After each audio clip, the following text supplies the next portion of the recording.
दोस्तों आपके चैनल इनिस जी के स्टडी में आपका स्वागत है। दोस्तों आज हम वैदिक सभ्यता का टॉपिक कवर करेंगे जिसमें हम आपके लिए टॉप 50 क्वेश्चन लेकर आए हैं जो कि आपके आने वाले एग्ज़ाम में बहुत ही ज़्यादा महत्वपूर्ण है। तो चलिए देर ना करते हुए वीडियो को स्टार्ट करते हैं। क्वेश्चन नंबर 1, पूर्व वैदिक या ऋग्वैदिक संस्कृति का काल किसे माना जाता है? तो दोस्तों आपका राइट आंसर हो जाएगा ऑप्शन नंबर सी, 1500 ईसा पूर्व से 1000 ईसा पूर्व तक। नेक्स्ट क्वेश्चन नंबर 2, आर्य भारत कब आए थे?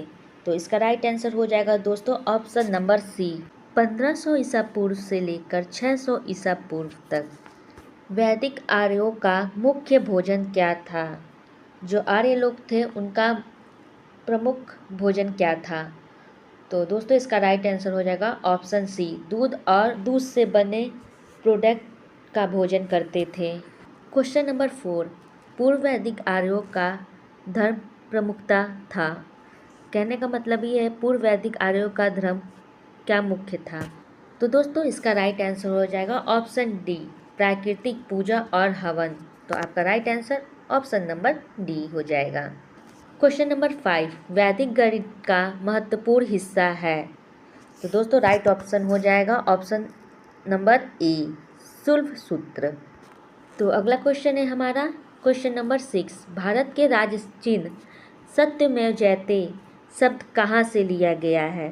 तो दोस्तों इसका राइट ऑप्शन हो जाएगा option number D. Question number 7, Rigveda में कितने सूक्त हैं, कितनी सूक्तियाँ हैं? तो ऑप्शन नंबर हो जाएगा आपका बी, 1028 सूक्तियाँ ऋग्वेद में है। तो दोस्तों आपका ऋग्वेद में 10 मंडल हैं और 10,462 ऋचाएँ भी हैं। ये दोस्तों ध्यान में ज़रूर रखिएगा।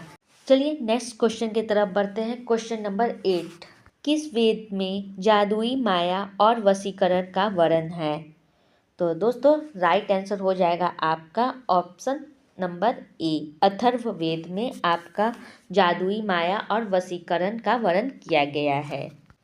क्वेश्चन नंबर 9, प्राचीन हिंदू विधि का लेखक किसको कहा जाता है? तो आपका राइट आंसर हो जाएगा दोस्तों ऑप्शन नंबर बी। क्वेश्चन 10, ये बहुत ही इजी क्वेश्चन है, इस क्वेश्चन का आंसर आप आसानी से दे सकते हैं।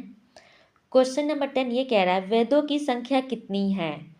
तो दोस्तों इसका राइट आंसर हो जाएगा ऑप्शन नंबर सी, 4 वेदों की संख्या होती हैं जो कि हैं ऋग्वेद, सामवेद, यजुर्वेद और एक है हमारा अथर्ववेद। ये 4 वेद हमारे हैं। तो दोस्तों इस 4 वेदों को अच्छे से याद कर लीजिएगा और अपने दिमाग में रख लीजिएगा क्योंकि ये क्वेश्चन बार बार एग्ज़ाम में पूछे जाते हैं और बहुत ही इजी क्वेश्चन होते हैं। चलिए नेक्स्ट क्वेश्चन की तरफ बढ़ते हैं। हमारा अगला क्वेश्चन है क्वेश्चन नंबर 11, वेद का क्या अर्थ है? तो दोस्तों वेद का अर्थ है ऑप्शन नंबर ए, ज्ञान से। तो हमारा राइट आंसर हो जाएगा ऑप्शन नंबर ए, ज्ञान। क्वेश्चन नंबर 12, ऋग्वेद के मुख्य देवता कौन से माने जाते हैं? तो आपका दोस्तों राइट आंसर हो जाएगा ऑप्शन नंबर बी, इंद्र, अग्नि, सोम। दोस्तों तो ये 3 देवता इंद्र, अग्नि, सोम ऋग्वेद के मुख्य देवता माने जाते हैं। और अगर इनमें से 3 ऑप्शन में से किसी एक का मैं सर्वश्रेष्ठ बताऊं तो इंद्र देवता को सर्वश्रेष्ठ माना गया है। क्वेश्चन नंबर 13, वैदिक काल को कितने भागों में बांटा गया है?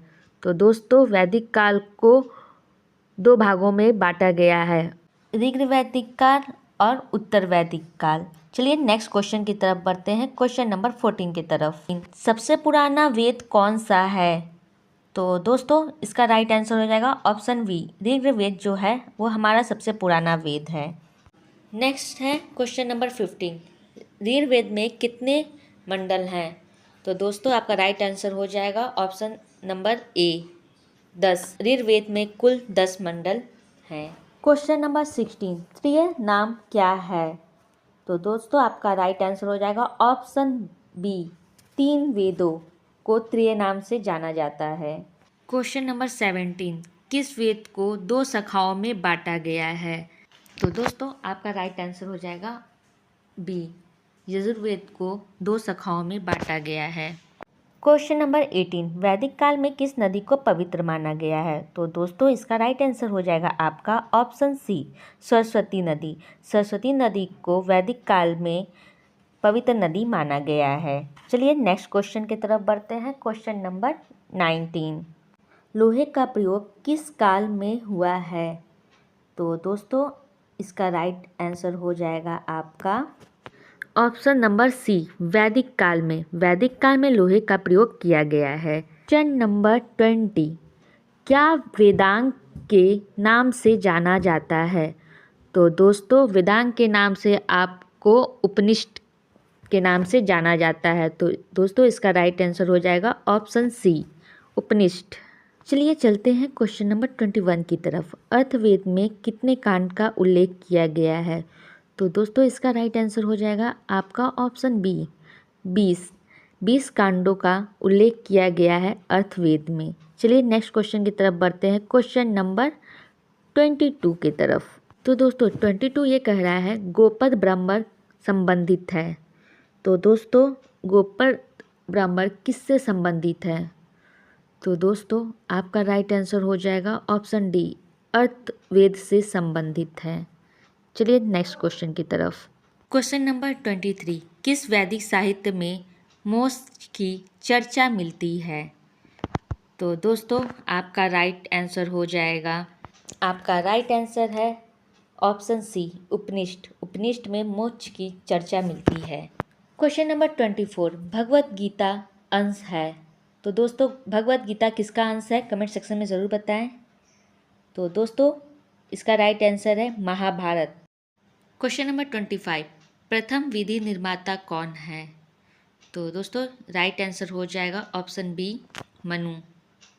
जो मनु है वो प्रथम विधि के निर्माता है। चलिए नेक्स्ट क्वेश्चन की तरफ बढ़ते हैं। क्वेश्चन नंबर 26 की तरफ। अर्थवेद में किसका उल्लेख है? तो दोस्तों इसका राइट आंसर हो जाएगा सभी। रोग निवारण व जादू टोना, विवाह नियम और मान सम्मान तीनों आएगा। तो ऑप्शन है डी, सभी। क्वेश्चन नंबर 27, वैदिक काल में कितने प्रकार के विवाह का वर्णन किया गया है? ऑप्शन है ऑप्शन नंबर बी, 8। वैदिक काल में 8 प्रकार का विवाह का वर्णन किया गया है। चलिए नेक्स्ट क्वेश्चन की तरफ बढ़ते हैं। क्वेश्चन नंबर 28 की तरफ। क्वेश्चन नंबर 28 कह रहा है दोस्तों महाकाव्य कितने हैं? महाकाव्य आपके दोस्तों 2 हैं। और ये कौन कौन से हैं? तो पहला है हमारा महाभारत और दूसरा है हमारा रामायण। चलिए नेक्स्ट क्वेश्चन की तरफ आगे मूव करते हैं। Question number 29। क्वेश्चन नंबर 29, वैदिक काल में गोधामा किसे कहा जाता था? तो दोस्तों वैदिक काल में गोधामा नहीं होगा, गोधुमा होगा। तो गोधुमा जो है वो कहा जाता था गेहूं को। तो आपका ऑप्शन हो जाएगा ऑप्शन नंबर ए, गेहूं को गोधुमा कहा जाता था। चलिए नेक्स्ट क्वेश्चन की तरफ। क्वेश्चन नंबर 13, वैदिक काल में कर को क्या कहा जाता था? कहने का मतलब ये है कि वैदिक काल में जो कर, टैक्स को क्या कहा जाता था? बलि, राजस्व, कर या फिर जजिया? दोस्तों ये ऑप्शन आपको अगर पता है तो प्लीज़ कमेंट सेक्शन में ज़रूर बताएं। बहुत इजी क्वेश्चन है। जिन दोस्तों का ऑप्शन नंबर ए बलि है वो बिल्कुल सही है। तो दोस्तों आपका राइट आंसर हो जाएगा ऑप्शन नंबर ए, बलि। बलि को कर टैक्स कहा जाता था। चलिए आइए नेक्स्ट क्वेश्चन की तरफ बढ़ते हैं। क्वेश्चन नंबर 31, ऋग्वेद में किसका उल्लेख है? तो दोस्तों इसका राइट आंसर हो जाएगा ऑप्शन डी, ऋग्वेद में मंत्र का उल्लेख किया गया है। चलिए नेक्स्ट क्वेश्चन की तरफ बढ़ते हैं। क्वेश्चन नंबर 32, यजुर्वेद में किसका उल्लेख किया गया है? तो दोस्तों ऑप्शन नंबर बी, कर्मकांड का उल्लेख यजुर्वेद में किया गया है। ऑप्शन नंबर बी, कर्मकांड। क्वेश्चन नंबर 33, प्रारंभिक वैदिक काल में वर्ण व्यवस्था कैसी थी? मतलब किस पर आधारित थी? तो प्रारंभिक वैदिक काल में आपका व्यवसाय पर आधारित थी। ऑप्शन नंबर ए, व्यवसाय पर आधारित थी। क्वेश्चन नंबर 34, उपनिषद क्या है? उपनिषद उपनिषद है हिंदू के दर्शन का सोर्स है। तो आपका राइट आंसर हो जाएगा option number D. Next question number 35, Ramayana में कितने कांड हैं? तो दोस्तों आपका राइट आंसर हो जाएगा ऑप्शन सी 7। रामायण में कुल 7 कांड है। चलिए नेक्स्ट क्वेश्चन की तरफ बढ़ते हैं। क्वेश्चन नंबर 36 की, आर्य की सभ्यता कैसी थी? आर्य की सभ्यता ग्रामीण थी, गांववासी थी। तो ऑप्शन है ए ग्रामीण। क्वेश्चन नंबर 37, उपनिषद की संख्या कितनी थी? तो दोस्तों राइट आंसर हो जाएगा ऑप्शन ए 108 थी। कुल मिलाकर 108 उपनिषद की संख्या है। क्वेश्चन नंबर 38, योग दर्शन के प्रतिपादक कौन है? तो दोस्तों योग दर्शन के प्रतिपादक है पतंजलि। आपका ऑप्शन नंबर ए पतंजलि सही हो जाएगा। क्वेश्चन नंबर 14, अर्थवेद का दूसरा नाम क्या है? दोस्तों अर्थवेद का दूसरा नाम क्या है, किस नामों से जाना जाता है? तो जिन बच्चों का आंसर अगर ब्रह्मवेद है तो वो बिल्कुल सही है। तो राइट आंसर आपका हो जाएगा ब्रह्मदेव। ऑप्शन नंबर ए आपका सही हो जाएगा। चलिए नेक्स्ट क्वेश्चन की तरफ बढ़ते हैं, क्वेश्चन नंबर 42 की तरफ।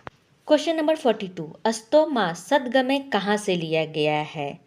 तो दोस्तों इसका राइट आंसर हो जाएगा आपका अस्तो मा सदगमय आपका ऋग्वेद से लिया गया है। क्वेश्चन नंबर 43, कौन से काल में अछूत की अवधारणा स्पष्ट रूप से किया गया है? तो दोस्तों राइट आंसर हो जाएगा ऑप्शन बी धर्मशास्त्र काल। दोस्तों धर्मशास्त्र काल से अछूत की अवधारणा का स्पष्ट रूप से किया गया है। चलिए नेक्स्ट क्वेश्चन की तरफ बढ़ते हैं, क्वेश्चन नंबर 44 की तरफ। 44, आर्यों का मूल निवास माना जाता है। तो दोस्तों आर्यों का मूल निवास कहाँ का माना जाता है? मध्य एशिया। ऑप्शन नंबर सी हो जाएगा आपका राइट आंसर। क्वेश्चन नंबर 45, आर्यों द्वारा निर्मित सभ्यता को क्या कहा जाता है? तो आपका राइट आंसर हो जाएगा ऑप्शन नंबर सी, आर्यों द्वारा निर्मित सभ्यता को कहा जाता है वैदिक काल सभ्यता कहा जाता है। तो चलिए हमारा राइट आंसर हो जाएगा वैदिक काल। क्वेश्चन नंबर 46, अर्थवेद के रचनाकार थे। अर्थवेद के रचनाकार कौन थे? तो आपका दोस्तों राइट आंसर हो जाएगा option number C Vishwakarma. Vishwakarma Atharvaveda के रचनाकार थे। चलिए नेक्स्ट क्वेश्चन की तरफ बढ़ते हैं। क्वेश्चन नंबर 47, न्याय दर्शन के प्रवर्तक कौन थे?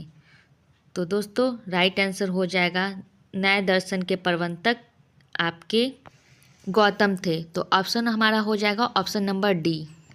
क्वेश्चन नंबर 48, पूर्व मीमांसा दर्शन के प्रवर्तक कौन थे? तो दोस्तों राइट आंसर हो जाएगा आपका सही answer option number C Jaimini. आपका राइट आंसर हो जाएगा। क्वेश्चन नंबर 49, आर्यों का मुख्य काम क्या था? ऑप्शन ए मछली पालन, ऑप्शन बी कृषि, ऑप्शन सी शिकार या ऑप्शन डी पशुपालन एवं कृषि। राइट आंसर है दोस्तों पशुपालन और कृषि आपका आंसर हो जाएगा। तो दोस्तों लास्ट क्वेश्चन है क्वेश्चन नंबर 50, आर्यों के प्रिय देवता कौन थे? तो दोस्तों राइट ऑप्शन हो जाएगा आपका ऑप्शन ए इंद्र। इंद्र जो थे वो आर्यों के प्रिय देवता थे। तो दोस्तों ये है वैदिक काल के 50 क्वेश्चन जो कि मैंने कवर करा दिए हैं। मैंने इससे पहले 2 वीडियो बनाया है सिंधु घाटी सभ्यता का, सेट 1 और सेट 2। उसका लिंक मैं डिस्क्रिप्शन बॉक्स में दे दूंगी। और वैदिक सभ्यता का ये 50 क्वेश्चन मैंने आपको कवर करा दिया है। और फ्रेंड 50 में से आपका कितने आंसर सही हैं प्लीज़ कमेंट सेक्शन में अपना ज़रूर बताइएगा कितना आपका सही है। दोस्तों और भी वीडियोस आते रहेंगे, आपको अच्छे से सारे history, geography, science, political science सारे में सबके एमसीक्यू क्वेश्चन कराऊंगी। तो फिलहाल आप इनिक्स जी के स्टडीज़ को लाइक शेयर सब्सक्राइब कर दीजिए। Thanks for watching.